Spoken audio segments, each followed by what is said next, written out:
গোলাঘাটৰ কচুপথাৰ গেলেকিয়াল নামঘৰত অবিৰত ভাগৱত পাঠ অনুষ্ঠান চলি আছে। 4 এপ্ৰিলৰ পৰা 11 এপ্ৰিললৈকে অনুষ্ঠিত হৈছে এই ভাগৱত পাঠ। ভাগৱত পাঠৰ প্ৰথম দিনা অনুষ্ঠিত হয় ধৰ্মালোচনী সভা।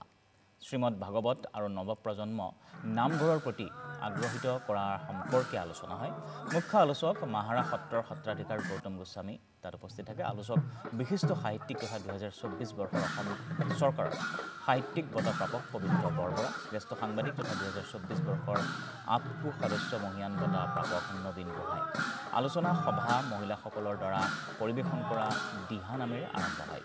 ভাগৱত পাঠ অনুষ্ঠানত অজস্ৰ ভক্তপ্ৰাণ ৰাইজৰ সমাগমে উৎসাহিত কৰি তোলে সকলোকে।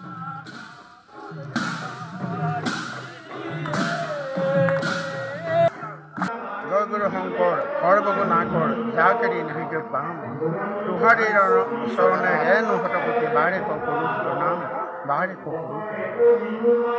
আজি আমাৰ পৰম সৌভাগ্যৰ দিন। সাৰ্বজনীন অবিৰত ভাগৱত পাঠ কেন্দ্ৰীয় সমিতি স্থান শংকলা মেধালী নামঘৰ, চন 2015 চন। কেইজনমান আধ্যাত্মিক ব্যক্তিৰ চেষ্টাত এই সাৰ্বজনীন অবিৰত ভাগৱত পাঠভাগী অনুষ্ঠানটি গঢ় লৈ উঠিছিল।